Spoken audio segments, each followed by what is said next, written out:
It's the nature of contagion is relatively unusual. The latency, if I can put it that way, people, we could have the virus but not be exhibiting the symptoms, which makes it clearly more difficult to isolate, or potentially more difficult to isolate.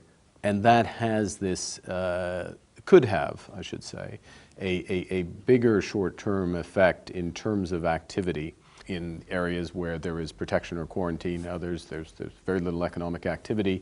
What we are picking up with some of our bigger companies and companies around the world, that is spreading out through the so-called supply chain. So when they use parts and components to produce goods, or for example, for Jaguar Land Rover in the Midlands, things are getting a little tight. Countless examples of that. That also slows down activity. There's less tourism. We see it on our streets here in the United Kingdom.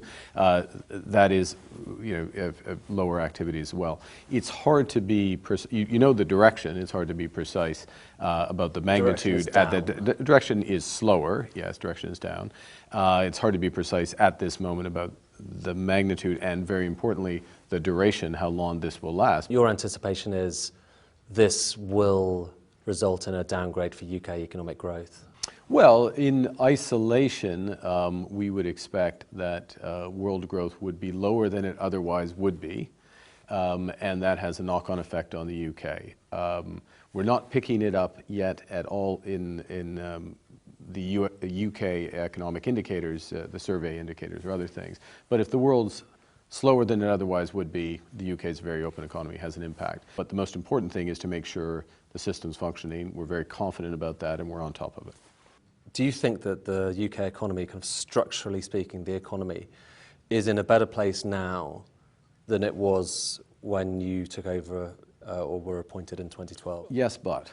And the yes is that the improvements in the labor market that had just begun very much accelerated for a variety of reasons. Real wages finally growing again in the last few years, so people starting to claw back after a very difficult decade. Those are all the positives. The but is that we, like other advanced economies, but a little more so, have had very weak productivity growth effectively since the crisis, and that issue has not gone away. And if anything, the productivity challenge has deepened. Has Brexit had any impact there? Has it made the economy structurally a better or worse off place?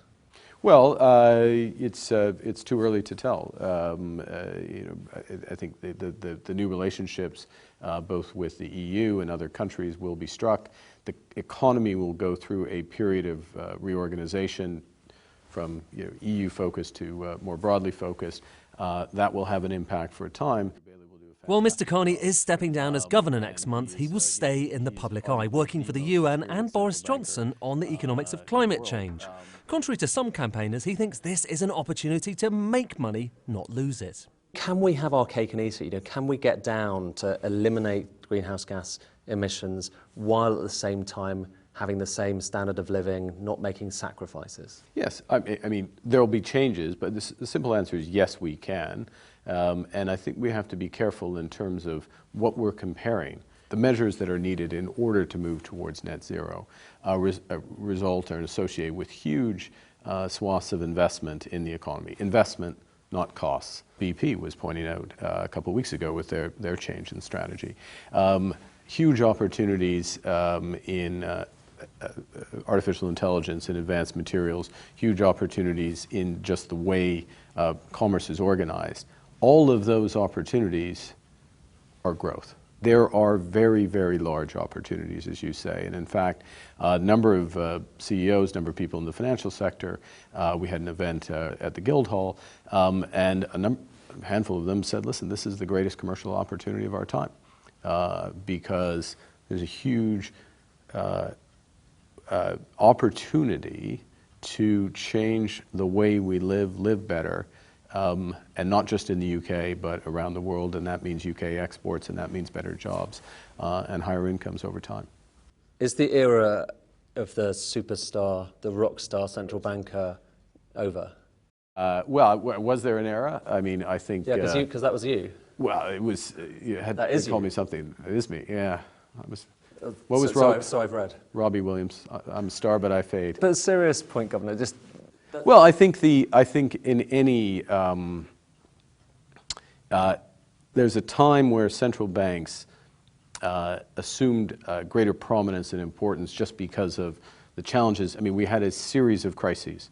Obviously, the so-called Great Financial Crisis wasn't great, but a series of Euro crises, other issues which were, and it just pushed the institution to the fore.